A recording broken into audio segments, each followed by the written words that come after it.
మిత్రులందరికీ నమస్కారము.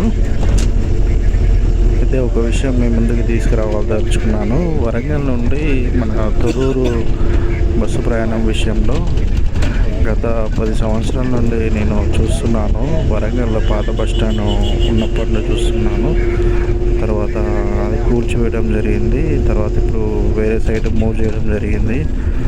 అయినా కూడా హన్మకొండ నుండి కానీ మన వరంగల్ నుండి కానీ తొర్రూరు ప్రయాణానికి బస్సు సౌకర్యం అనేది ఉండదు. రాత్రి 8 దాటిందంటే సరిపోతుంది, బస్సు ప్రయాణం అనేది ఉండదు. 9ంటికి అయితే అసలే ఉండదు, 9:30కి అసలే ఉండదు. ఏదైతే ఆంధ్రాకి వెళ్ళే బస్సులు ఉంటాయో, సూపర్ లగ్జరీ గుంటూరు బస్సులు ఉంటాయో వాటిలో మాత్రమే ప్రయాణం ఉంటుంది.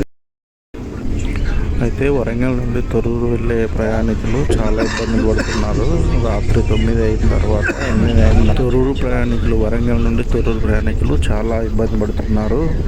అధికారుల దృష్టికి ఎన్నిసార్లు తీసుకెళ్ళినా కూడా వారు పట్టించుకోవడం లేదు.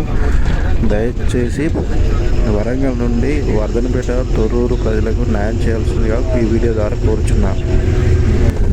దయచేసి ఈ విషయంలో Thorrur RTC DM, Warangal RTC RM గారు స్పందించి తక్షణమే సమస్యకు పరిష్కరించండి. ధన్యవాదములు.